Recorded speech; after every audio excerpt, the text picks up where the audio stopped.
Kyle. Nice to meet you. You guys want to play a game? Yeah, of course you do. Okay. Now, I don't know you, but I'm assuming you brought something with you. This little thing. You have one of these with you? Take it out wherever you are, whatever room you're in, watching this video. That's fine. Take this thing out. And I want you to turn on your flashlight. Now, if you were my dad, I would show you how to swipe up from the bottom and press this. You're not, so I don't need to insult you. There you go. Yeah. Yeah, do you guys have yours with you? Probably not. You're carrying guitars and such. That's fine. Awesome. We're going to play a game called Phones Up. I think we need some music. Can we have some music? Somebody? Music? I heard a ringtone. Anybody like a... There. Yeah, that's great. Okay, now phones down. I'm going to ask you some questions. If your answer to the question is yes, you put your phone up. It's that easy. I haven't asked any questions yet, sir. Please, calm down. Okay, ready? Question 1. I accept the terms and conditions of this game. That's a standard internet question. That's fine. Okay, question 2. I have never actually read the terms and conditions of anything. This guy, yeah. Okay. I am tired. I am a coffee drinker. Definitely, I have children. I have checked my phone more than twice since entering this building or starting this video. I am more concerned with losing my phone than my wallet. I follow Drake. I follow Cardi B. I follow Nicki. I do not know any of these people. That's what I thought. I have an Android. I use Netflix. Or possibly it uses me, I'm not sure. I use Hulu.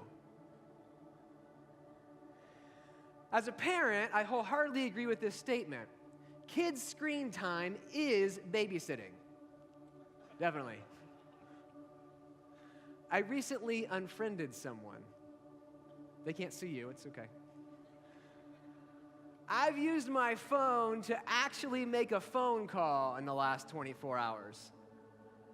They still do that, yeah. I have lost sleep because of social media. I often pay more attention to screens than people. I text and drive.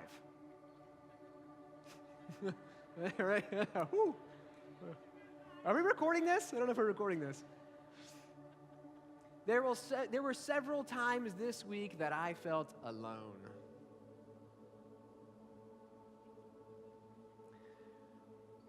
I want to make progress in my life.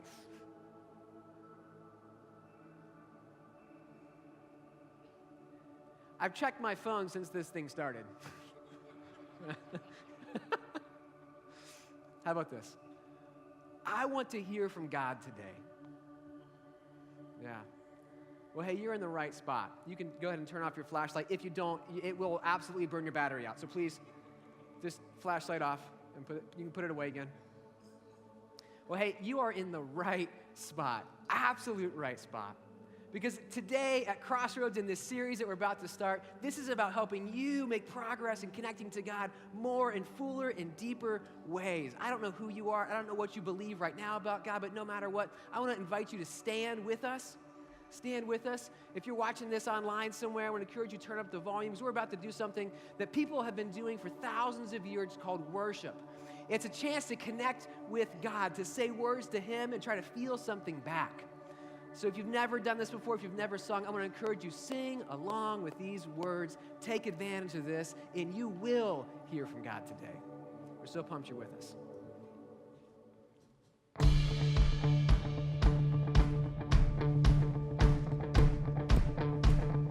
Sing, I was buried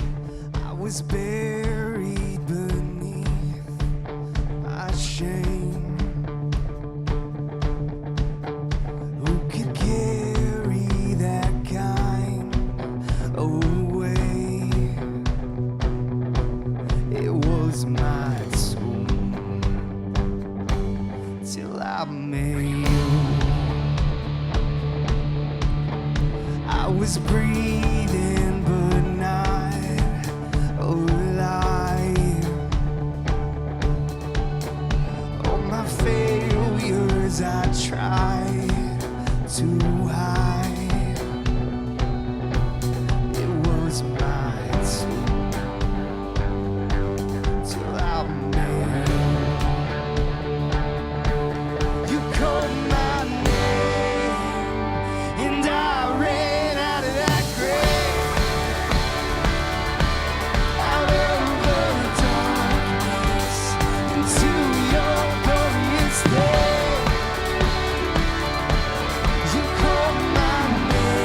known.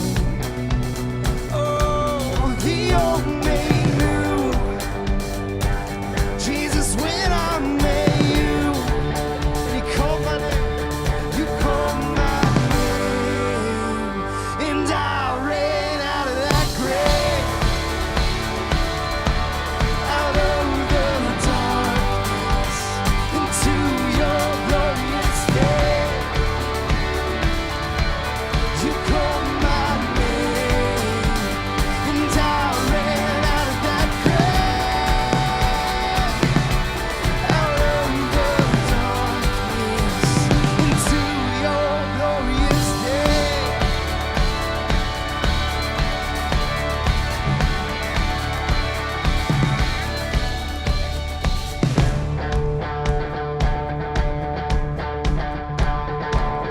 Sing, I needed rescue.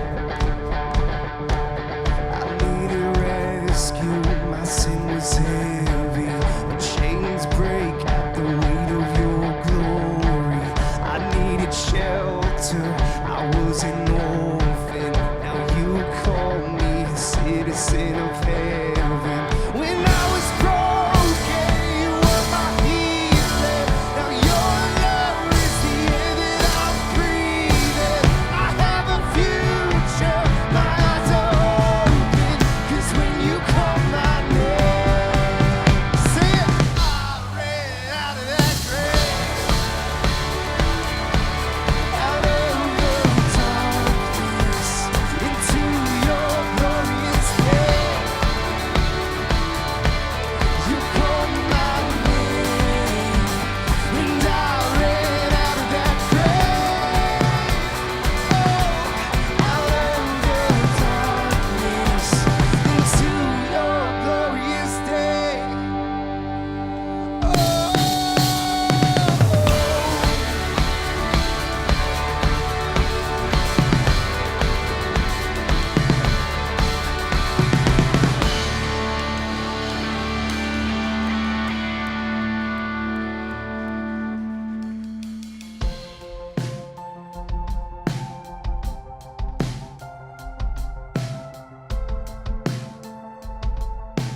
One, two, three.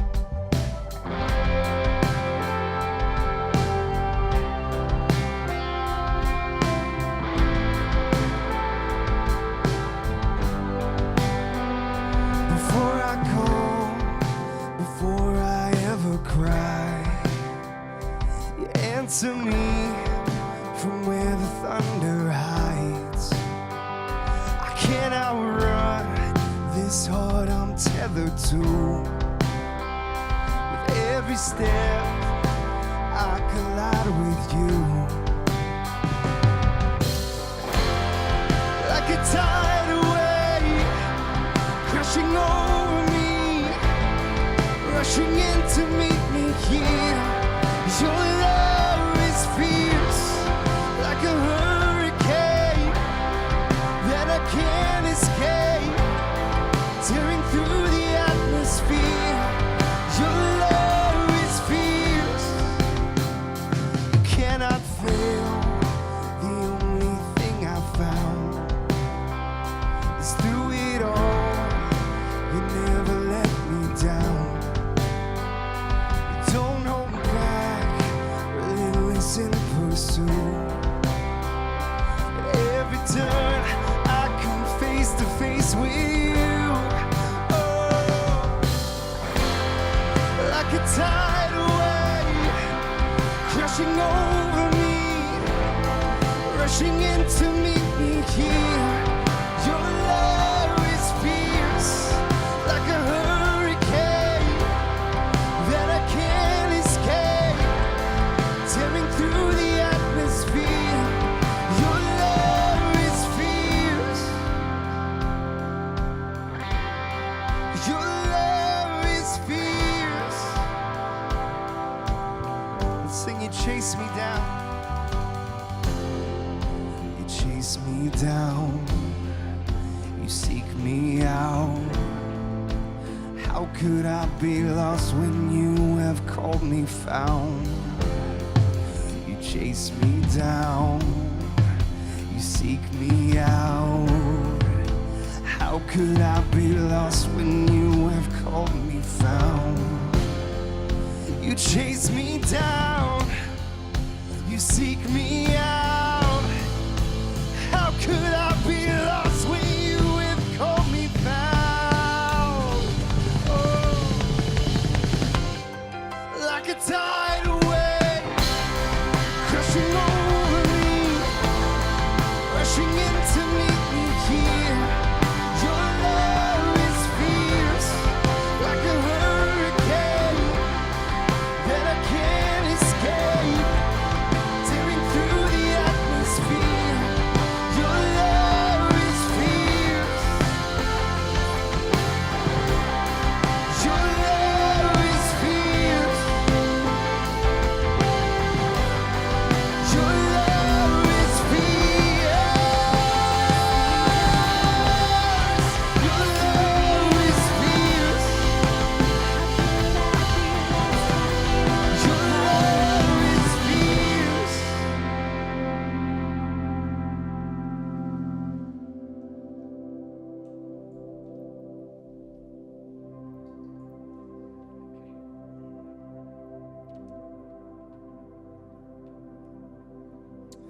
Well, hey guys, if we haven't met before, my name is Brad.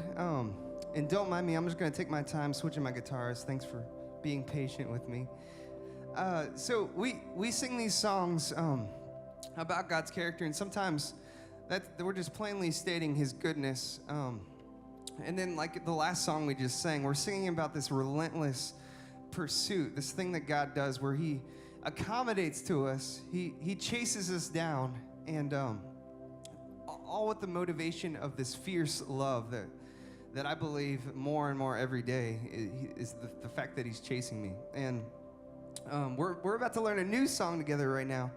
And this song is more about what God says about us, and more specifically, what God says about those of us that have been caught, those of us who have chosen to let God chase us in this pursuit, and have chosen to let God catch us. So if you're not quite there yet, I know that there's some people here that may not believe all this yet, and that's okay, and I'm glad you're here. And I would love it if you would consider the words in this song, and that you would consider what your life would look like if these things were true. And for you in the room that already believe, that are already following Jesus, I want you to sing this like your life depends on it, because it does. Our lives, our eternal lives depend on the gospel being true. So let's sing this song.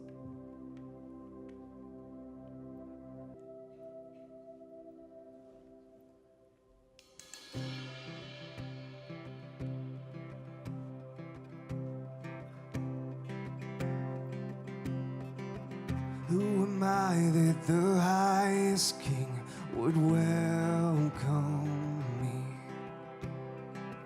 I was lost, but He brought me in. Oh, His love for me.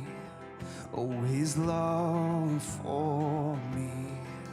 Oh, the sun sets free. Oh, is free indeed. I'm a child of God. Yes, I am. Free at last, He has ransomed me. Oh, His grace runs deep. While I was a slave to sin, Jesus died for me. Yes, He died for me.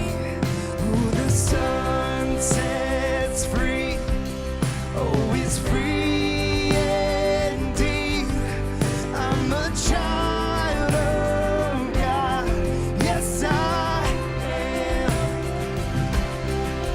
In my Father's house, there's a place for me.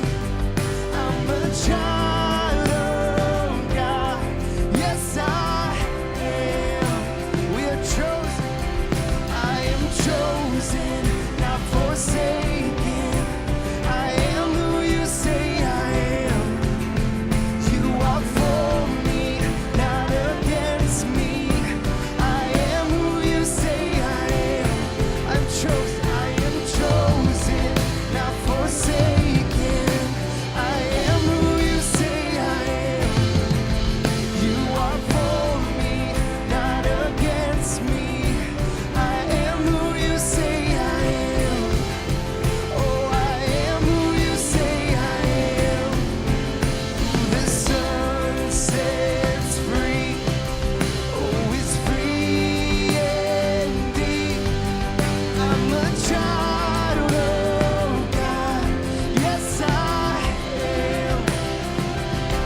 there's a place for me.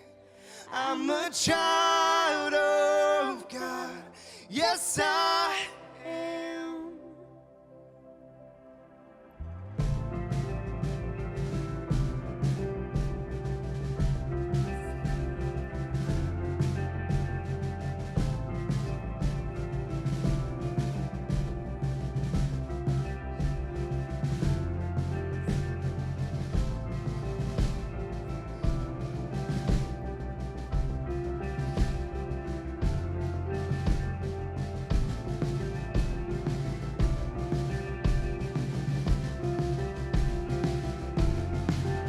I am chosen, not forsaken.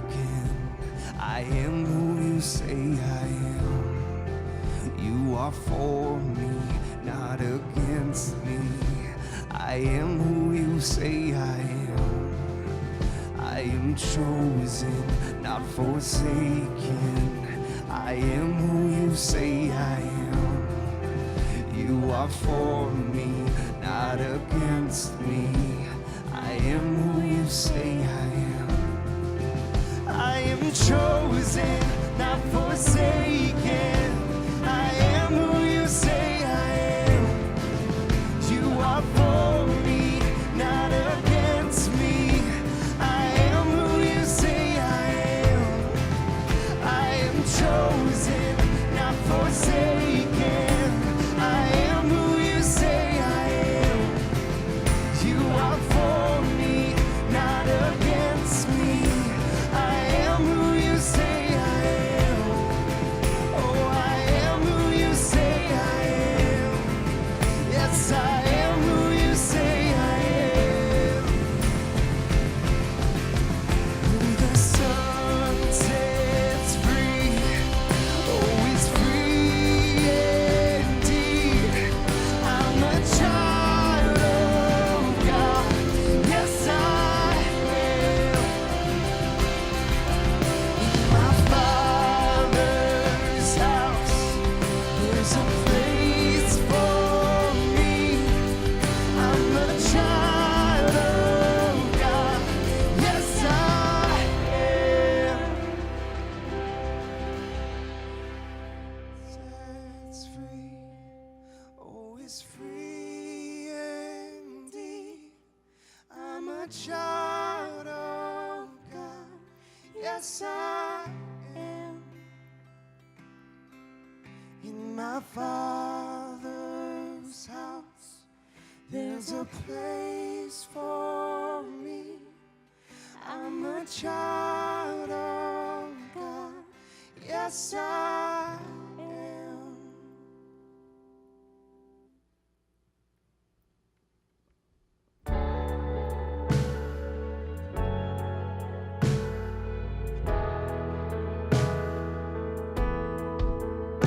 You give light, you alone. You bring light to the darkness. You give hope, you restore every heart that is broken. Great are you, Lord. Sing it to your breath. It's your breath in our lungs. So we pour out our praise, pour out our praise. It's your breath in our lungs. So we pour out our praise to you only. Great are you, Lord. Sing, you give life. You give life, you alone.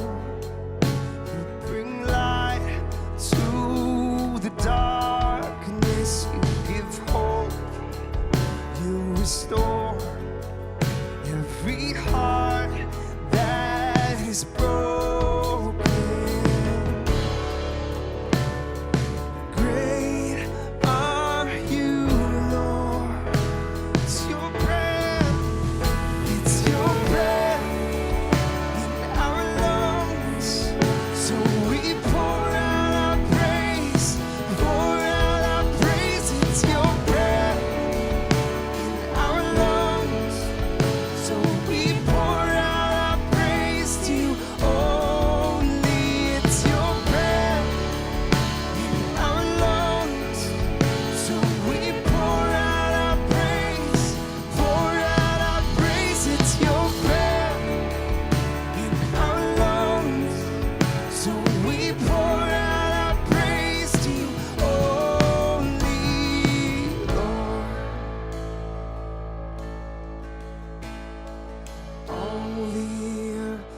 will shout your praise. Our hearts will cry. These bones will sing. Great are you, Lord. All the earth will shout your praise. Our hearts will cry. These bones will sing. Great are you, Lord. All the earth will shout your praise. Our hearts will cry. These bones will sing. Great are you, Lord. Last time, all the earth. All the earth will shout your praise. Our hearts will cry. These bones will sing. Great are you, Lord. Sing, it's your breath. It's your breath in our lungs. So we pour out our praise.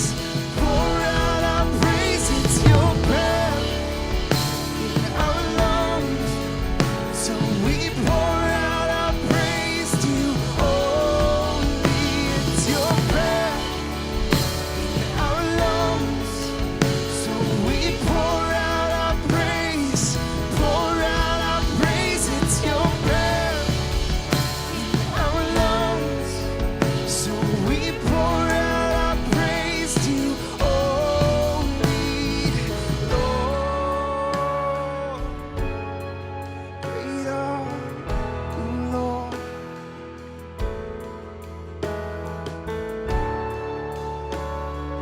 Great are you, Lord.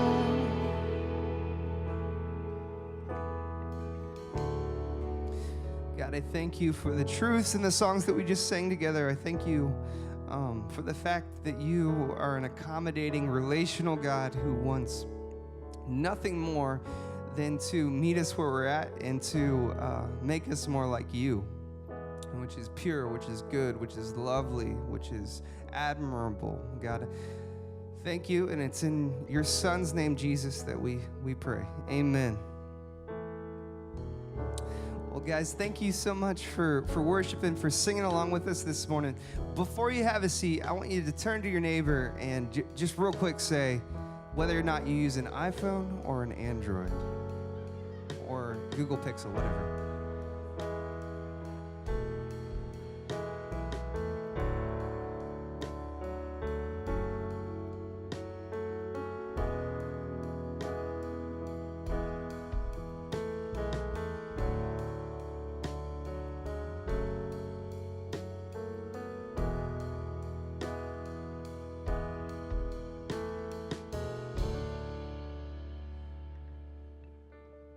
Quality childhood education can change the course of a child's life. A kid who misses out on quality preschool is already behind by the time he hits kindergarten.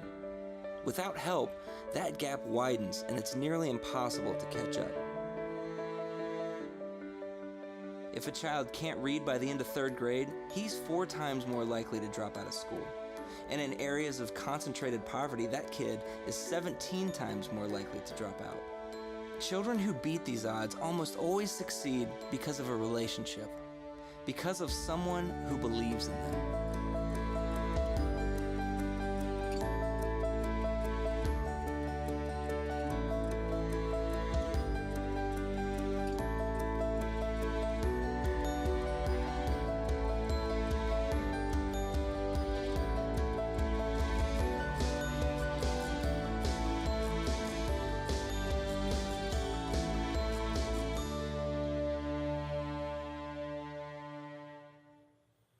Good morning, Westside. Hey, if we haven't met yet, my name's Darren. I'm the Reach Out Director here at Westside, and I get to lead things like Whiz Kids, which is our tutoring and mentoring program where we pair a tutor, an adult tutor, with an at-risk child student and try to impact their lives.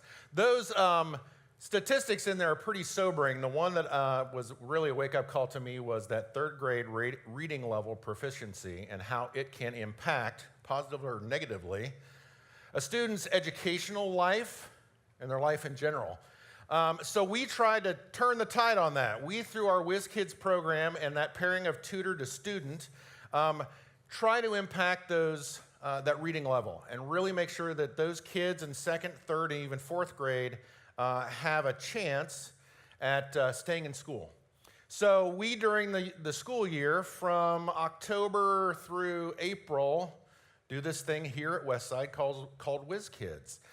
We have been doing this for the last 4 years with Three Rivers Schools for the elementary school, and we're adding Oakdale Elementary this year with Oak Hills to our program. So we need, thank you, we need, that's none of my doing, but all God, but hey, we need more tutors. So who amongst you would like to be a hero? Come on. Who doesn't want to be a hero? Everybody wants to be a hero, right? You can be a hero to a kid's life, to a kid, by signing up to be a tutor. If it's one time a week, it's not a really heavy commitment. It's about an hour and 15 minutes every week. And we're going to try to incorporate some high school kids in here. So 14, 15 through however old you want to be a tutor. If you want to get more answers to your questions or to sign up, go to crossroads.net/whizkids. Or if you want to talk to somebody, I'll be at the info session or at the info center after service. I'll be happy to talk to you and walk you through that. Hey, last week we did this thing called Week of Prayer and Fasting that we do every year, where we set aside things for a week that get between us and God so that we can hear more clearly from Him. Who did that? I did it last week. I gave up TV. Yeah, there we go. Great job, Westside. I hope that you continue in that rhythm of prayer and fasting throughout the year. Hey, as you can tell, I'm not Matt Castleman. I'm a little bit taller, have a little more facial hair. But Matt's not here, and neither is Katie, if you've noticed, because they had a baby last week, okay? Check out this quick message from both of them about their new baby. Hey guys, happy weekend to you. We would be there celebrating with you, but unfortunately, our hands are a little full. Say hello to Joya. This is Joya Eileen, and she has hiccups right now. Yep, she is the newest member of the West Side team, and we are in love. So, we're super happy for the Castlemans. That's 3 girls in their household. I feel sorry for Matt. I'm going to pray harder for him. I can't imagine. So I talked earlier about being a hero. Now you get a chance to be a lifesaver, and not like the candy with the hole in the middle, but an actual lifesaver. We are partnering with Hawksworth Blood Center to do a blood drive right here at Westside. Coming up on Tuesday, September the 18th, from noon until 6, we're going to partner with them to donate blood. And I would encourage all of you to consider that, to sign up for that. In 20 minutes of donating blood, you can save a life. So go to crossroads.net/Westside. Scroll down to, there's going to be some image of Hawksworth something or other. I've not seen it yet, so sorry. But go there to get more information and to sign up. Again, that's Tuesday the 18th from 12 to 6. Hey, for those of us who give and support all of the things that we do around here, like Whiz Kids and the other things that I lead, like Caffeine and Carbs and Go Local and Thanksgiving Food Drive and Angel Tree Project and all the outreach that we do into our community, you guys are what fuel that for us. If you give, you're part of the team and you help make all those things happen, so you're part of them as well. Right now is a time for us to be generous in our community. There's going to be a bag that's going to pass by you in your row. If you don't see someone put anything in the bag, don't judge them too harshly. They probably do like my wife and I do, and we give online. You can do that at crossroads.net/give. So don't judge them, they're probably giving online, okay? And if you're here for the first time, we're just super stoked that you're here checking us out, and just let that thing pass you by. While that happens, let's check out the intro video for our new series, Progress. I'm glad you're here.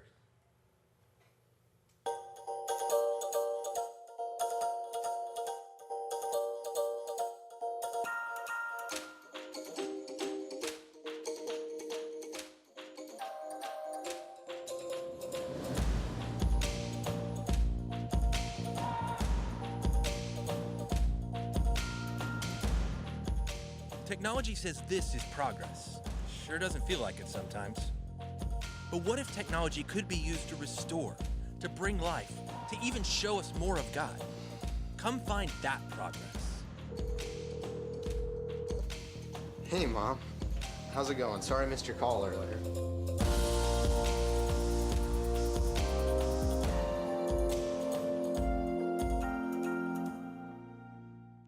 Well, hey, everybody. My name is Kyle. If we've never met before, I want to say welcome. Maybe you're brand new today, or maybe you're fresh back after a summer off of church. Welcome back to church.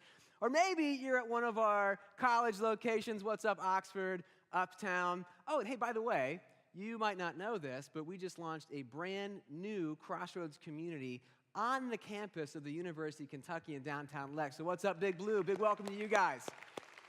So excited you're with us. This series we're doing called Progress. It's about progress in technology, and here's the deal, like with most series or most messages, we like to be kind of cute and like save the punchline for later and throw you off and stuff. I'm not going to do that today. Not going to do that. I'm going to give you the punchline early for today and for the whole entire series, and the punchline is this. We believe that God is wildly pro-progress. He's wildly pro your progress. And when it comes to technology, you might be thinking like, I get this, it's the church talking about technology. It's going to be same old church, you know. It's going to be like, tech sucks, let's all be Amish and throw our phones away. That's not the series. It's not the series. In fact, we would say, and I believe, that this thing of technology in our world, maybe just maybe, it is a God-given gift. And maybe just maybe, if we learn how to use it right, it can help us make more progress than ever before to get closer to Him and closer to other people. That's our hope anyway. You know, one of the things I love most about this community and being part of it is that we are pro-progress. In fact, I would say we are progress obsessed. We are not status quo obsessed. We'll say around here that we get more excited about somebody moving from a 1 to a 2 on the spiritual scale. I mean, there's not a spiritual scale, but if there was, a 1 to a 2, than someone who stays stuck at a 7. We get more excited about that. Why? Why? Because growth is hardwired into the universe. One of the universal truths is that healthy things grow. You see all these leaves behind me here. You probably saw that this summer. If you actually got out into nature at all, you saw this universal truth at play, that healthy things grow. We believe that's a message from God saying, hey, I want growth for you. I want you to flourish. I want you to get better than you are right now. That's my hope, and that's my plan for you. That's what we believe, and that's what I hope happens for you today. So before we go any farther, let's just pray together. God, I want to invite you into this conversation. I believe that you are pro-progress. I've seen you make huge progress in me and other people that I know, and I ask for everybody who's here, no matter what room we're in or watching this video online, whatever, God, that you would honor us being here, that you'd reward us in the form of progress to get closer to being the man or the woman who you want us to be. Be with us today. Amen. Amen. Now, you might not know me, but I love progress. I love progress, and I love technology. And you know, the thing about technology is nothing in our world really embodies this promise of progress more than technology, right? I mean, technology, so we all understand and speak in the same language in this series. Technology is any tool that gives us an increase in power. So technology is tools that increase power. Tools that increase power. And nothing embodies that more than technology. Its promise is pretty clear. Technology says, if you want progress, use me, get me. I am the power for progress. And the underlying thing under that is that to make progress, you need to get power. Seek after power, and you'll get promise. That's what technology says anyway. Now, again, I love technology. I love progress. I especially love power, which is why I bought a 1986 Powermatic table saw recently. It was awesome. It's awesome. Now, see, my wife and I, we bought this house that needed some fixing up, and to make the most progress possible, we take our minuscule budget and to stretch it as far as possible. We're pretty much doing all the work ourselves, and so I set up a workshop. And you might not know this if you're not a woodworker or into construction, but the table saw is the heart of your workshop. And you might be listening and thinking, I know, I have a table saw. No, you don't have a table saw. You don't. You might have a tiny little thing that looks like this. This is not a table saw. This is a crafting toy. It's very cute that you have one. I'm very happy that you have one for you. It's very special. It's a crafting toy, not a table saw. Just like this is not a dog. This is a barking cat, okay? It's a barking cat. I just want us to be honest with each other and call things what they are. That's all I'm saying. That's all I'm saying. I didn't get one of those. I got a real table saw. My Powermatic 66 is a 500-pound cast iron, 3 horsepower, 240-volt wood-crushing beast. That's a picture of it, undoctored, just totally not photoshopped in any way, shape, or form. That's my saw. And I got this thing, and it's wildly powerful. Now, they discontinued it a few years ago because it lacked modern safety features. You know, whatever, I didn't care. It was powerful, that's all I knew. And I knew it was powerful, but I didn't know just how powerful, although I found out about 4 weeks ago. I found out. Boy, did I. I was cutting a dado for a bookcase I was making. And see, a dado is like a channel or a groove into wood. Normally, what you have on your table saw is a regular blade. It's 1/8 of an inch thick, and it separates a board into 2 pieces. Just cut straight through it. Not a dado blade. A dado blade cuts a groove into the board, and it doesn't just slice the wood, it pulverizes the wood. It annihilates the wood. The medical term I'd find out is macerate. Everybody say macerate. Yeah, you just kind of understand, right? Macerates the wood. I had an inch-wide dado set up, and I was cutting this groove for a piece for a bookcase. And I did what I normally do. I ran the board across the blade this way, and then to clean out the cut, to make sure I had the full depth, I started to pull it back. That was a bad idea. So when I pulled it back, the second I did, there was this loud pop, and the board shot like a bullet, faster than I could react or think or do anything. It shot straight across the blade, and it took both of my hands straight with it, just right at the blade. The power of this thing shocked me. I knew all the stats, 500 pounds, 3 horsepower, 240 volts. I knew all that stuff. But I didn't know how powerful it was. It shocked me. And the first thing after pop, the first thing I noticed was that my finger felt wet. And I turned and I looked at my hand, and where the end of my finger used to be was what looked like fresh ground beef. And like someone had thought my finger was a banana and had just peeled the skin back everywhere and then just crushed it all up. And when that happens, you react instinctually. I was like, ah! So I just ran right out of my workshop towards my house. Just ran, woo! I get 3 steps out the door, and I hear behind me the saw still on. I was like, oh no. So I ran back, and I turned off the saw, and then I ran back to my house, just leaving a trail of blood. That is still there, by the way. I haven't cleaned that up yet. Still there. Ran to my house, opened the front door. I yelled at my wife. I said something like, Sarah, I hurt my hand on my saw. We got to go to the hospital. Then I go to the kitchen. I grab a dry paper towel. The dry part was a mistake in hindsight. And I crush it onto my hand because it turns out I'm lacking in wisdom when it comes to first aid. And I don't really know. I guess you just squeeze it hard. So that's what I did. And I just try not to pass out. Sarah yells upstairs to her 3 kids who are in bed at this point. She just yells, Daddy hurt his hand. We have to go to the hospital. Put on your shoes and get in the van. So they all come downstairs and get their shoes on and hop in the van. And we speed off towards the hospital. Sarah's driving. I'm trying not to pass out. And at some point, we hit a stop sign. And Sarah looks behind her and sees our 2 boys, 6 and 8, who are sitting in their car seats in nothing but their underwear and their shoes. And I'm like, very obedient, thank you, boys. And she goes, oh no, we can't take you into the emergency room like that. And I was like, I'll bet we can. Just keep driving, Get to the emergency room, fill out the paperwork. I'm sitting there. It takes like forever, and then the door opens to, where you want to go to see the doctor. Door opens, and this super bored nurse steps out with his clipboard, calls my name, Kyle Ranson. I stand up, that's me, stand up. He goes, what happened? I go, I cut my hand on a table saw. And immediately this changes his mood. Suddenly he's like, oh, this will be great. I was like, what?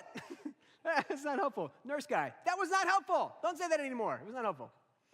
I go back. I spend like 4 hours in the emergency room. And the staff there just does a wonderful job of helping me. They do stuff to help it. They inject it with numbing stuff, and they clean it out. And at one point, towards the end of that 4 hours, the doctor was trying to stitch it together. This is when I learned the word macerate. And she's stitching and she's doing stuff and she seems to be frustrated, and eventually she just stops and she goes, this isn't working. Every time I put in a stitch, it just rips something else back apart. It's just falling apart. It's just falling apart. It's just so macerated. I was like, ugh. And I know what you're thinking. You'd like to see a picture of it, yeah? Don't worry, I brought one right here. Check this out. Here's a picture of my finger. I mean, more or less, right? It was disgusting, disgusting. One of my favorite things to do, by the way, this does not win me the Dad of the Year award. This was to take my bandages off and then show my kids, like shock them with it, like, ah! And they scream. It's awesome. It was awesome. It was macerated. Now, that night, I was trying to fall asleep, which was difficult because I had just sawed Freddy Krueger's face into my hand, trying to fall asleep, and I was just thinking, like, what happened? What happened? How did this happen? And about 2 a.m., it hit me. I had made a completely 100% avoidable mistake. What happened was really, really simple, see? The power of my saw, the power of the tool I was using, vastly exceeded my wisdom in using it. And when that happens, when there is a gap between the power of the thing you are using and your wisdom in knowing how to use it, what always happens 100% of the time is destruction and pain. Always, always, always. You know, it turns out, in hindsight, I probably should have been less concerned with getting the most power possible in my table saw, and maybe more concerned with getting the most wisdom possible in how to use it. Now, I don't know if you ever thought about it in those terms before, this imbalance of power and wisdom and the pain that can cause. You may never consciously thought about that, but I know it's hardwired into you and into me to be able to smell this out. And when we do, there is little in the world that causes us to be more nervous and freaked the crap out. We sense this. Now, if you know me, I'm not afraid to admit this, I'm an adult, but I still love superhero movies. I just do. And I know from the box office sales that you do too. So let's talk about Avengers Infinity War for a second, just for a second. You might have seen it this summer. Why is it a problem that Thanos gets the Infinity Stones? Why do we care about that? You know, why aren't we just like, oh, somebody should have all the power, and that guy seems good enough, and, great. Well, the reason is because we look at that and we go, this is a big freaking deal. Everybody, Iron Man and Captain America, even stupid Hulk, everybody's like, this is a bad idea. The power of that does not match his wisdom. The power outpaces his wisdom. He will destroy himself and everybody. It's a problem. To bring it a little more into reality, think about world leaders who make you nervous, like maybe the guy who's in charge of North Korea, for instance. Why are we all concerned about North Korea? It's so far away in such a small country. Who cares? The reason is because the power they seem to possess, we don't think is matched with the wisdom necessary to hold that power and makes us nervous. We're worried about destruction. Now, this plays out all over the place. If you have a boss who you don't like, let's just talk about that for a second. Now, I know you like your boss and you love your boss, but let's just pretend that you didn't for a second. If you didn't, the problem is probably this thing. It's probably that you perceive the power of their position outpaces their wisdom. That's probably the problem. Think about lottery winners. People who win all of a sudden lots of money, lots of power, little wisdom, destruction. Child actors, on and on. We can see this play out. So let's talk about this thing for a second. This tiny little box of power, so to speak. Tiny little box of power. I mean, in a lot of ways, it doesn't seem very powerful. Am I making you nervous?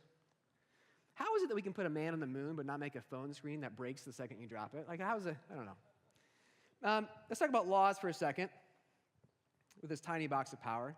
Now, you may know about the law of gravity. You may know about the law of thermodynamics. Have you ever heard of Moore's Law? Moore's Law is having just as much impact on your life and my life as any of those laws. Moore's Law was a law that was proposed in the 1960s by Gordon Moore. He is the co-founder of a company you do know called Intel. And in the 1960s, Gordon Moore observed this phenomenon, which was the increase in computational power over time. And he proposed this law. He said, what I think is happening here is that computational power is doubling every 18 to 24 months, and it will. He proposed this law. And if you look back in hindsight, he traced it back to 1956. From 1956 until now, did you know that computational power, the power of this little tiny thing, has increased by a factor of 3 trillion? Is that crazy? And doesn't it make you wonder, for humanity, has our wisdom increased 3 trillion times? Has it kept pace? I was curious to kind of make it like 3 trillion's a lot, you know? So I just took it to like, okay, the last 5 years. How much has this little tiny box of power increased in the last 5 years? And so I did some research trying to figure out what's the current rate of growth in computational power, and the closest I figured out was about 60% per year. And so I did a little bit of math because I like math just a little bit, and I did that equation. I did 60% for every year for 5 straight years. How much did it increase in power? What I found was that it's increased in power by 1,048.5% in 5 years. That's a lot. It looks like that. That's like the exponential curve is what that is. Now, if you want to have fun, you do, don't you? You want to have fun. Ask your friends how much your wisdom has increased in the last 5 years. Just ask them. I did. Sent them an email, and I said, hey, everybody who's known me more than 5 years and worked with me for a little while, just answer this question. How much has my wisdom either increased or decreased in the past 5 years? Got to answer. And they sent me back answers. I got everything from 25% to 700%, which when I got that, I was like, oh, that's so cool, man, 700%. Thanks, so wait a minute. Are you saying I'm so smart now, or are you saying that I was so stupid then? You know, I was like, so I threw that one out, and I averaged the rest of them together, and it comes out to 52.66%, which is, you know, not bad. I feel pretty good about that. Until you put me on the same chart as my stupid little phone. And then it looks awful. Those are actual numbers. That's an actual graph. That gap, by the way, represents a massive friggin' problem that I have, and you might too. I don't know you. Maybe you have increased in wisdom amazingly, but I'm guessing maybe not. The first thing in this text series that we have to come to grips with is that this tiny thing that we hold in our pocket is increasing in power at an unfathomable rate, and no matter who we are, our wisdom has not kept pace, which means this tool designed for progress, its power has so outpaced our wisdom that we're in danger. We are in danger of this thing causing destruction. Another way to say it is maceration to our lives. It's an issue. It's a problem. Now, you might be thinking I'm overly dramatic, and I wouldn't blame you for that. If you do, just spend like 10 minutes and Google this. Just type in effects of technology on humans. Just type that in and read stuff, and you'll find things like I found. Article after article after article from experts who say technology is currently, or the way we're using it, is linked to things like anxiety and depression and isolation, all kinds of awful, awful things in our society. It's causing us actually not to make progress towards the things that are most meaningful. In a lot of cases, it's actually causing us to regress away from them. One of the experts who's done the most thinking on this is a guy named Simon Sinek. You may have seen TED Talks by him. He's a famous guy. He wrote this article called How Cell Phones Are Affecting Our Relationships. And here's what he said. He said, we have a generation not of entitlement, but of systematic impatience. The problem is we think satisfaction in life, progress, right? Fulfillment, love, and friendship happen just as immediately as Netflix. And they don't. It takes work. And we're not learning the skills to be human, like how to love, how to interact, how to engage, because it's slow and boring and hard work. Are we making progress? You know? Are we making progress? There's a guy who used to work for Google who's also become an expert in this field. He would build pieces of technology, and at some point, he got dissatisfied with the effects of his work on people, and so he decided to leave Google and actually start a nonprofit whose purpose is to help people understand how to use technology in healthy ways to make progress and not destroy their lives. He was recently on the BBC and said something I thought was really interesting. Check this out. It's much bigger than addiction. I would actually call it an existential threat to the human race. And the reason is because there's 2 billion people who use a smartphone every day. 2 billion people use Facebook. That's more than the number of followers of Christianity. Arguably, these tech companies have more influence over our daily thoughts than, in some cases, some of the world's religions. Isn't that crazy? I mean, this is less than 10 years old, this little thing, this tiny box of power. More power over us, more effect on us than world religions that have been around for thousands of years? It's crazy. It's absolutely crazy. Now, for me, there's some series that I come into that I get to speak at, and I think, oh, this is great. You know, this is a topic I feel pretty good on, and so I could always get better, but I feel pretty good here. I can kind of speak as an expert. That wasn't really the case with this one. When I started digging into technology and the way that it impacts me, how it's affecting me, I was confronted with this gap in my life. And it felt like cold water on my face. And so I started to ask myself questions about its power. Because the thing is, if its power has outpaced my wisdom, the first thing I can do is go, well, what kind of power is it? What is this power? And I can seek to increase my wisdom by understanding the power. So I asked, what kind of power is this? You know, in my table saw, I found out it had the power of maceration. That'd have been great to know before. Now I know it now, you know? Found it out painfully. This thing I found out, while it doesn't have wheels, doesn't ride on tracks, has no wings, it holds the power of transportation, you know? Doesn't take me physically anywhere. I'm not actually stepping on it. It's okay, don't worry. Just breathe, it's okay. It's fine. But it does have the power of transportation. It can take me further away from where I am mentally, emotionally, and every other way faster than a plane or a car or a train or anything else ever could. And sometimes, here's the thing, that sometimes that's great. Sometimes that power is really, really helpful in my life. I'm part of a guys' small group, which just means like we get together regular basis to try to encourage each other, have each other's back, talk about real stuff happening in our lives. It's fantastic. Get together, we drink beers every Thursday. But probably, I'd say like the 80% of our conversation isn't live, it's via a text thread that we have going with each other. And now most of that's like jokes and making fun of each other, but there's also some meaningful stuff in there, like, hey, this thing is coming up, it's hard, I'm kind of worried about it, would you guys pray for me? Meaningful stuff that happens. So sometimes it can transport me to better places to make more progress relationally than I ever could have before. But sometimes it takes me away from important people too. There was a moment 6 weeks ago I won't forget, and this story may sound a bit cliche, but it's true. It may be happening in your life. Don't dismiss something just because it sounds like a cliche. It may be a cliche because it's happening all the time to everybody, okay? Just proposing that. This moment happened, I came home from work, and I was just kind of tired, and I do what I guess had become a habit, you know, like I hadn't noticed it, but it had become a habit. Sit down on my couch, pull my phone out of my pocket, and I'm like, I just need to check out for a second. You know, my kids are around talking to me, Daddy, Daddy, Daddy. I pull up ESPN.com or Instagram or something, and I just start doing the thumb scroll. You know this move? Blip, blip, blip. Just start doing that. Blip, blip. They're just yelling at me, Daddy, Daddy, Daddy, Daddy, Daddy, Daddy, Daddy, Daddy, Daddy, Daddy. I hear none of it. None of it. Until one of them said something different. They said, Daddy, we want you to be with us. I was like, what'd you say? We want you to be with us. You look at your phone too much. We want you to be with us. And in that moment,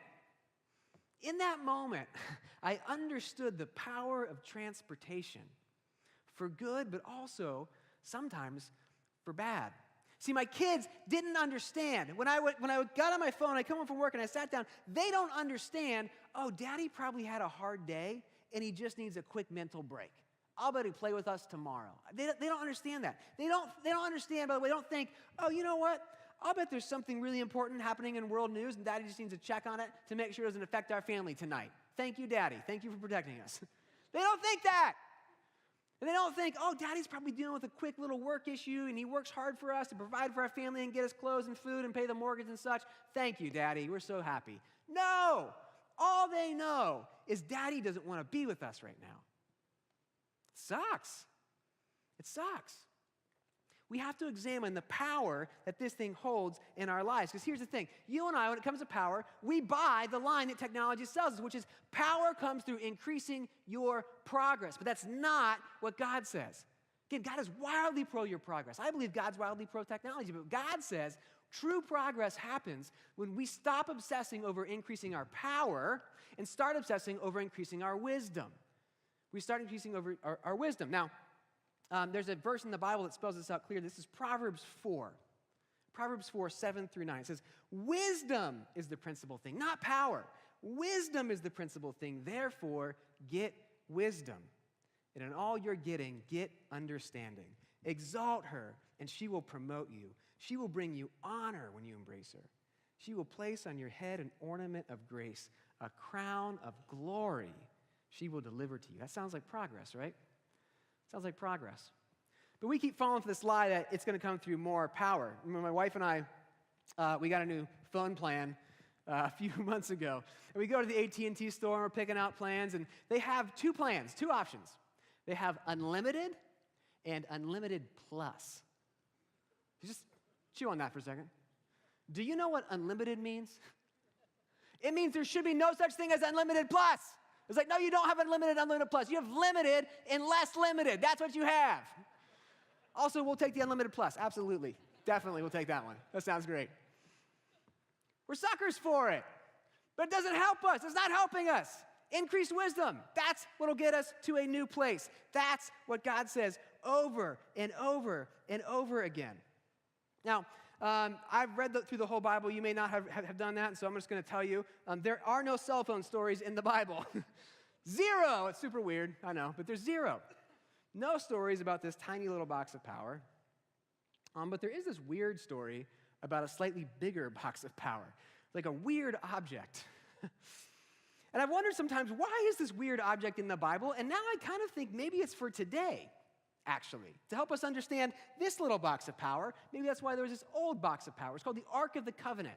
You may have heard of it in the Bible stories, or maybe from Indiana Jones. This is a picture of it from Indiana Jones. It's this massive, powerful thing. It was a real thing. And what would happen is the Israelites put like famous historical stuff that mattered to them in this box, and then God put his power onto it.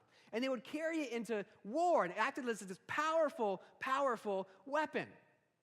And there's this story I want to tell you about. It's from 1 Chronicles 12 through 15. I'm not going to read it to you. It's super long. I'm just going to summarize it. But it involves this guy named King David. He's one of the most famous kings in the history of Israel. And this is before he's a king, okay? So he's coming into power. His power is increasing. And in chapter 12, this army is assembling to him. 340,822 warriors come to him. It's like massive increase in power. So David's pumped, so pumped he throws a 3-day party, literally a 3-day party. And at the end of the party, he's sitting around, he's maybe had a few beers, and he's sitting there, and he's talking to his generals. They're assembled around him, and he's like, hey, guys, guys, I have this idea. Tell me what you think about this. I'm spitballing here. What if we got even more power, huh? What if we went and got that magic box of power thing? What do you guys think about that? And they're all like, dude, that's a great idea. Yes, absolutely. Let's go get the box of power. And so they go to where the box of power was, the Ark of the Covenant, and they just kind of like, they just do it quick and dirty, you know? They just throw some poles through it, they put it up onto an ox cart, hitch it to the ox, and they start down the road to take it to the city of David, kind of like their base camp. And they're driving along, and David's picked these two guys to walk on either side of it to kind of protect it and such. And they're walking, and the ox stumbles, and the cart tips, and the box starts to slide, and the one guy puts his hand up to stop it. And the second he touches it, it kills him, macerates him, right? And the power of the thing shocks David. He's like, whoa, oh man. And before I tell you what he does next, I want to call out what he doesn't do, because I think it's really important. Now, think about this moment. He's an army guy who's just found a big weapon. He's moving the weapon, and the weapon shows it's even more powerful than he thought. Great news, right? Guys, this thing is awesome. Holy crap, it works. If you touch it, it kills you. Amazing. We got 340,000 guys. Somebody else, come up here. Move that dead guy away. Come up here. Now you're there. I wouldn't touch it. Keep walking. No, he doesn't do that.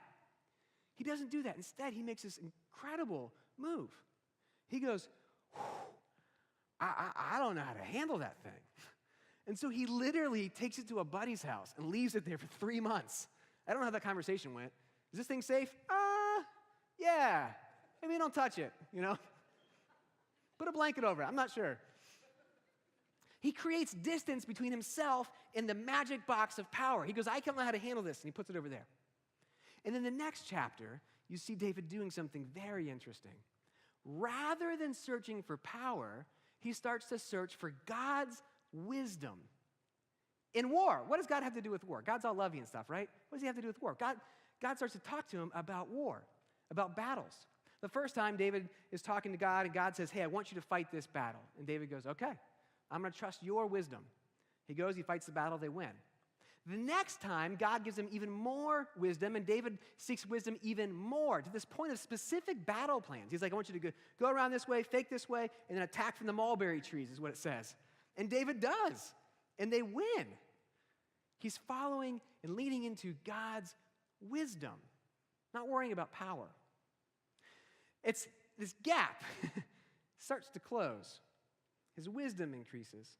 And there's a point after 3 months that David then goes back to the box of power. And this is the really critical part for us to get. This is why in this series we're not saying, hey, let's all be Amish. Forget your phone. Let's just put them in a pile. Let's just burn them. Let's all be Amish. No more technology. No. We're saying there's a power that God has allowed to exist in our world. What if we intentionally sought to grow our wisdom to maximize its power for progress in our lives? What if we did that? That's what David does. Now, for me in my life, and I talked about my phone earlier, I'm kind of in that 3-month period right now. I'm in that 3-month period where I'm just going like, I don't know how to handle this thing. I don't know how to use it that well. And so I'm intentionally setting it aside and creating distance. When I go home now, I get home and I just like put it over there. Not on the floor because someone would step on it. It's on a counter. Don't worry about it. But it's far away, and then I go to the other room where I can interact with my family and not be distracted by this thing. I stick it in my kitchen or on a windowsill, and I'm trying intentionally not to be distracted by it. And when that happens, good things happen. I'm with my kids. We play. We go outside and play soccer, and we run around, and it's great. I'm not distracted. And here's the craziest thing. The world goes on without me.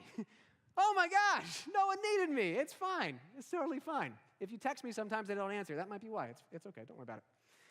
Now, the other thing that David does is not just create distance between himself and the thing that's too powerful, the power that outpaces his wisdom. The other thing is he intentionally starts to lean into God for wisdom. He starts going, God, what do you think about this stuff that maybe I thought you had nothing to do with, things like war? And I'm saying, God, what do you think about this stuff? Stuff that maybe I thought you had nothing to do with, this power of technology. What do you want me to do? The moment that most happens in my life is my commute home after work. I have about a 30-minute commute every day. And I've been in this habit where I just like pop in a podcast. I just kind of pull up the podcast, whatever, plug it in, zone out. But about 4 to 6 weeks ago, I started just pausing and going, okay, God, 30 minutes. Do you have an opinion about what I do here? How to best use this time? And I don't hear an audible voice back or anything like that. Sometimes I just get a little impression in my brain, like, this would be better, or this would be better. And sometimes it's listen to a podcast, because sometimes this thing does connect me more. Sometimes it's a Crossroads podcast, or IKR, if you've ever heard of that. IKR podcast, season 2 just released. That's our podcast for women, by women at Crossroads. It's amazing. You should definitely check it out. IKR, it's amazing. Sometimes it's stuff like that. But sometimes God says, no, let's just leave that alone for a second. Rather than zone out, let's use this 30 minutes to think about your family, the people who you're driving to see, the people who your progress in life are tied to more than anybody else. Let's think about them. And so rather than zoning out, I'll spend that 30 minutes thinking. And I'll go, okay, let's think about my son Benjamin. He's 8. Ben loves Legos. I should ask him about Legos when I get home and what he built and how much fun he had. I should maybe even go build Legos with him. I consciously think about him. Or I'll think about Eli, my 6-year-old, who loves to play soccer. I think, you know what, tonight I'm super tired, but I'm going to go out and play soccer with him. I'm just going to make that happen. Or I think about my 4-year-old Gracie, who loves to talk. And I'll think, okay, psych myself up. We're going to go home and we're going to listen. We're going to listen to her and engage with her. I think about my wife. Think about the questions I could ask her about her day, and it goes better. Slowly, wisdom is increasing. There's no miracle grow, but it does increase. The net result is progress, absolute progress. Now, I don't know what your perceptions are of God walking into here. It bums me out massively that a lot of boring, status quo obsessed people have made some of us believe that God is a boring, status quo obsessed God. He is not. He is not. If you get nothing else out of this series, know that God is not status quo obsessed. He is progress obsessed. One of the dominant storylines that runs from the beginning of the Bible, literally the very beginning until literally the very end, is this theme of human progress. That's what he's after. In the very beginning, there's a story of Adam and Eve. He tells them, hey guys, see this place? I want you to be fruitful and multiply and subdue it. That's called progress. Make it better. Progress it. There's another guy you may have heard of named Abraham. Abraham, he says, hey, Abraham, you're in this country here, but I have better plans for you, better than you could ever imagine. I'm going to make you into a nation, Abraham. So I want you to go, make progress towards a better place. Moses, you may have heard of. He does the same thing to Moses. Moses, don't stay satisfied, stuck in Egypt as a slave. Get everybody out of here. Let's make progress towards the promised land.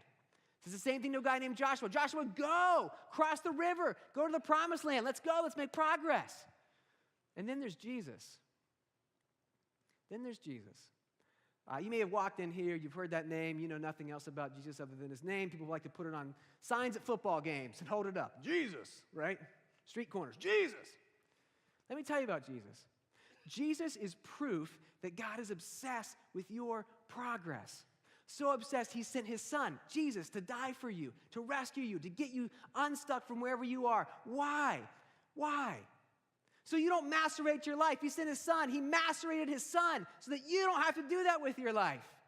So you don't have to be stuck wherever you are. You don't have to be stuck separated from him, stuck in the habits and the addictions that are killing you.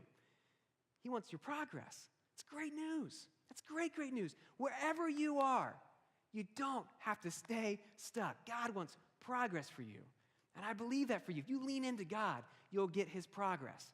You'll get his progress. The rest of this series, we're going to unpack technology. We're going to unpack some of the helpful, healthy ways that we think we can leverage it. Some of the ways that at Crossroads, tools that we're building to help you connect to God and connect to other people. It's going to be awesome, awesome, awesome. But I want to start with this. Let's get this really clear. Progress in your life will only come when you stop looking for it in places like this and you start leaning into God's power and God's wisdom for your life. And man, when you do, boy, then you can come back to this. You'll get farther, faster than you ever thought possible. There's a prayer in the Bible that is one of my favorites. It's from Ephesians 1, 17 through 19. Listen to these encouraging words. I think this is for you. He says, I keep asking that the God of our Lord Jesus Christ, the glorious Father, may give you the spirit of wisdom and revelation so that you may know him better. I pray that the eyes of your heart may be enlightened in order that you may know the hope to which he has called you, the riches of his glorious inheritance in his holy people. And get this, his incomparably great power towards us who believe. When you throw your life towards Jesus, you don't have to worry about power. He's got it covered. And if you ask for wisdom, he'll give it to you. It's amazing. It's amazing. Let's be clear. Progress starts and ends with seeking God's power and God's wisdom. Now, you might have walked in here feeling stuck. Maybe you saw the word progress in that trailer earlier. Maybe it was in a program you got handed when you walked in and you thought, progress, boy, I could use that. Now, I want you to picture the spot in your life that you feel most stuck in right now. I want you to bring it from the back of your brain and bring it to the front. Just put it right here. Bring it to the forefront of your mind. Maybe it's a career that feels stalled out. Maybe it's a marriage that's just gone flatline. Maybe it's another friendship that used to be great and used to help be part of your enjoyable life, and now it's gone. Or maybe you just started college and you got there and you think, how do I possibly make good friends here? Whatever it is, I want you to bring it to the front of your mind. And I'm going to pray for you and for progress for that thing over these next 4 weeks of this series. All right? Father, I bless you that you are a God of progress, that you didn't leave me stuck wherever I was, and you're not going to leave me stuck where I am now. And I ask that for everybody here, everybody who's listening, everybody in this room, in every room, everybody who's watching online, that thing that's at the front of our brain, the thing that we feel stuck in, that you would come and you'd help us make progress. God, I think for a lot of us, it may be that we feel like we're stuck in progressing towards you. We feel this distance, like everybody else gets to feel you and know you, but I just can't. Especially for those of us who feel that way, Father, I pray that you would come in, you'd break in today and over these next 4 weeks, that you'd move us closer and closer to you, closer to the life you've designed for us, the incredible, fulfilling, full life you have for us, Father. I love you. Amen. Amen. Well, hey, thanks for being here today. I want to tell you that the series will continue next week. A guy you may have heard of before named Brian Tome will be here, so we'll get to see if he still has it after summer. It'd be great. And there'll be an expert, one of the nation's leading experts on how to use technology to make progress in our life. We'll also get to hear from them next week. Have a fantastic weekend. Thank you.